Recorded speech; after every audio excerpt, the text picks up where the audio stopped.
बिस्मिल्लाहिर्रहमानिर्रहीम। अस्सलाम वालेकुम नाज़रीन, मैं हूं आपका मेज़बान आशिर अज़ीम ख़ान और आप देख रहे हैं हमारा यूट्यूब चैनल। आपसे दरख्वास्त है कि आप हमारे चैनल को सब्सक्राइब ज़रूर कर लीजिए और वीडियो को लाइक भी ज़रूर कीजिएगा। नाज़रीन, जैसे इस मुल्क के ऊपर 75 सालों के अंदर मुख्तलिफ लोग इस मुल्क के ऊपर हुकूमत कर चुके हैं, इस मुल्क की आवाम के ऊपर हुकूमत कर चुके हैं। उनमें से कुछ मार्शल लॉ भी थे, कुछ जालिम जाबिर लोग भी थे, कुछ अच्छे लीडर्स भी थे, लेकिन इन तमाम के अंदर उस वक्त ही आवाम का दर्द पैदा होता था जब वो अपोजिशन में होते थे। जैसे ही ताकत के ऐवानों में वज़ीर आज़म की कुर्सी पर बैठते थे तो वो तमाम आवाम के दुख दर्द भूल जाते थे और किसी और ही मामलात में दखल अंदाजी शुरू कर देते थे। उनका आवाम के लिए मुफाद उस वक़्त ना होने के बराबर होता था, क्योंकि वो आवाम के मसाइल ही भूल जाते थे। जनाब इमरान खान साहब, वो भी जब अपोजिशन में थे तो उन्होंने अपनी आवाम को, अपने पाकिस्तान के लोगों को, अपने कारकुनान को, अपने मानने वालों को बहुत ही बड़े बड़े ख्वाब दिखाए, लेकिन जैसे ही वो हुकूमत में आए उनके लिए मसाइल बढ़ते चले गए। पिछली हुकूमतों पे हर तरह के वार किए गए कि ये सब उनका कसूर है, उन्होंने मईशत की तबाही की, और अपोजिशन उनको यहूदी एजेंट कहकर बुलाती रही और कभी उनको अमेरिका का एजेंट कहकर बुलाती रही, कभी वो जालिम कहते रहे।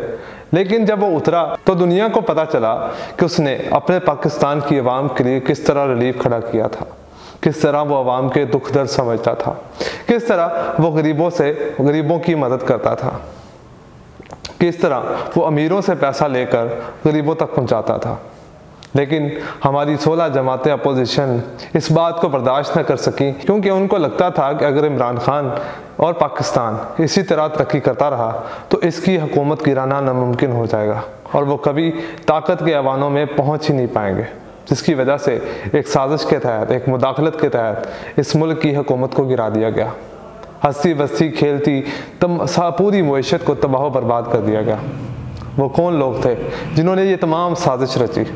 लेकिन फिर भी हमारे हर दिल अजीज़ लीडर जनाब इमरान खान साहब अब फिर से आवाम के साथ बड़े बड़े वादे कर रहे हैं। कुछ वादे ऐसे भी थे जिन पर वो पूरा उतरने की कोशिश भी करते रहे अपने दौरे हुकूमत के अंदर, लेकिन वो पूरा नहीं उतर सके।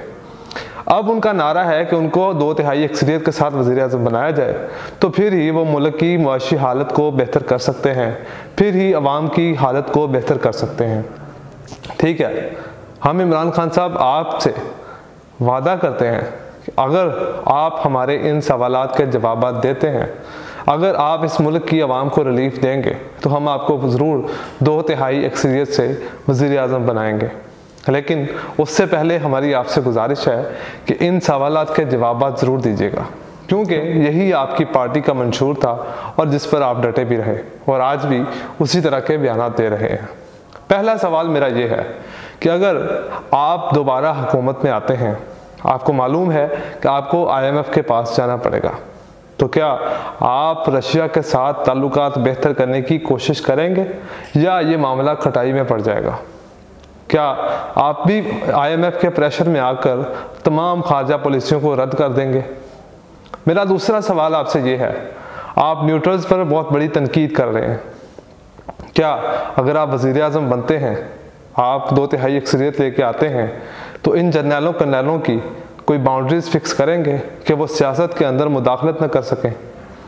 मेरा तीसरा सवाल आपसे ये है, क्या फराह गोगी जैसे लोग फिर से आपके साथ खड़े होंगे, आपकी पार्टी में शामिल होंगे, वो इस मुल्क के ब्यूरोक्रेट को चंद करोड़ रुपयों में ट्रांसफर्स करते रहेंगे?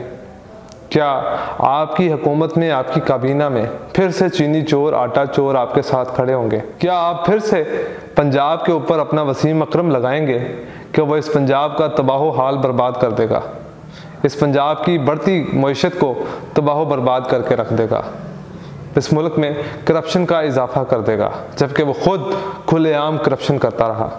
क्या आइंदा इलेक्शन जीतने के बाद आप ऐसा ही वसीम अकरम प्लस हमें देंगे? मेरा चौथा सवाल आपसे ये है कि आप इस 5 साला दौरे हुकूमत के अंदर कितनी दफ़ा अपने वज़ीर ख़जाना को बदलेंगे? मेरा पांचवा क्वेश्चन ये है, क्या आप मीडिया इंडस्ट्री के हालात को बेहतर करेंगे, उनके साथ अपने ताल्लुकात को बेहतर करेंगे, या वहाँ पे काम करने वाले पाकिस्तानी फिर से वही 10-15 हज़ार की तनख्वाहों पर गुजारा करते रहेंगे? क्योंकि मीडिया मालिकान तो अपना प्रॉफिट कभी कम नहीं होने देंगे। उनके नीचे काम करने वालों लोगों की ही तनख्वाहों पर कट लगाया जाएगा। और आपके दौरे हुकूमत में ऐसा हुआ, क्या ये ऐसे ही चलता रहेगा? क्या नैब जैसे इदारे को फिर से मजबूत किया जाएगा? जो इस हुकूमत ने, इम्पोर्टेड हुकूमत ने नैब के अंदर 31 तरामीम किए हैं, क्या उनको वापस रिवर्ट किया जाएगा? उसको फिर से मजबूत बनाया जाएगा? क्या फिर से 20 साल पुराने करप्शन के केसेस खोले जाएंगे?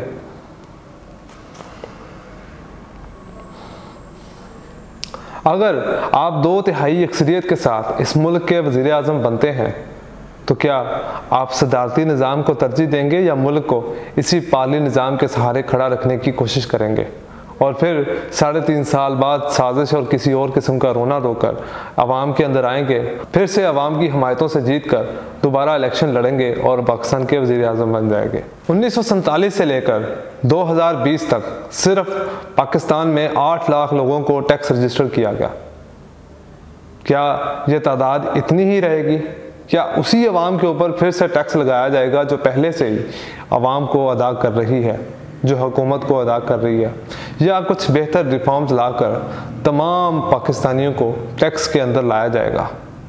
क्या पाकिस्तान की लूटी हुई दौलत मुल्क में वापस लाई जाएगी? क्या मुल्क के दहशतगर्द अल्ताफ़ हुसैन जैसे लोगों को लंदन से यहाँ पर गिरफ्तार करके लाया जाएगा? क्या नवाज शरीफ को वापस लेके आएंगे? या इस डर से कि कहीं वो मारा ना जाए, मुल्क में खाना जंगी के डर से आप उसको फिर से खुला छोड़ देंगे और जिस तरह अब उन्होंने हुकूमत बनाई है फिर से आके लूट रहे हैं पाकिस्तान को, वो ऐसे ही हमेशा पाकिस्तान को लूटते रहेंगे?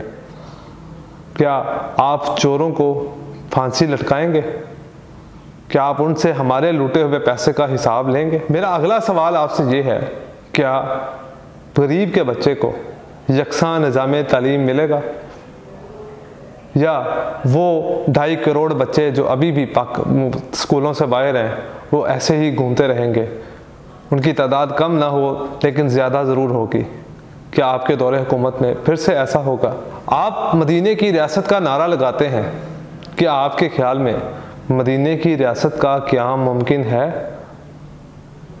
अगर है तो किस लाया अमल से आप मदीने की रियासत बनाएंगे?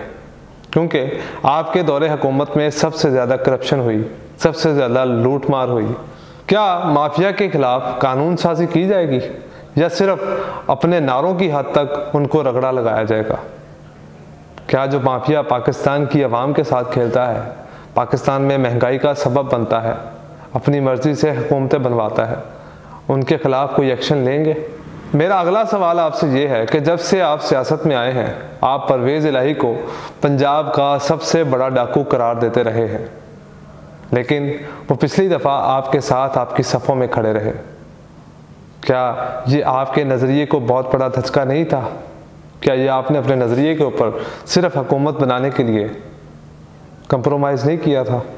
मेरा अगला सवाल आपसे ये कि 3.5 सालों में आप KPK की तरह पंजाब पुलिस के अंदर रिफॉर्म्स क्यों नहीं ला पाए? उससे आवाम आज भी क्यों डरती है? उनसे मोहब्बत क्यों नहीं करती? आज भी ये इदारा सबसे ज़्यादा करप्ट तरीन क्यों है?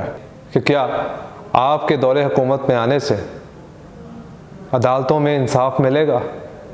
क्या गरीब के बच्चे ऐसे ही रुलते रहेंगे? क्या इंसाफ सिर्फ अमीरों के लिए होगा? इन सवालों के जवाब ज़रूर दीजिएगा।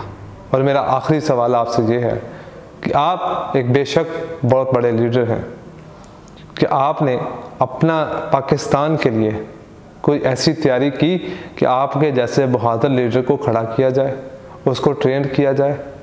या आपके बगैर आपकी पार्टी का नज़रिया क्या होगा? क्या लोग आपके बाद भी पाकिस्तान तहरीक इंसाफ पर उतना ही एतमाद कर सकेंगे? इन सवालों के जवाब अगर आप देंगे तो हम दिल खोल कर आपको वोट देंगे और पाकिस्तान की इज़्ज़त और नामोस के लिए, पाकिस्तान में एक दिलेर बहादुर लीडर के लिए, पाकिस्तान की आवाम का दर्द रखने वाले लीडर के लिए ज़रूर खड़े होंगे। इन सवालों का जवाब आप किस तरह देना चाहेंगे? किसी मीडिया फोरम पर या हमें खुद आप इंटरव्यू पर मदऊ कर सकते हैं। आज के लिए इतना ही, इजाज़त दीजिए। अल्लाह हाफिज़।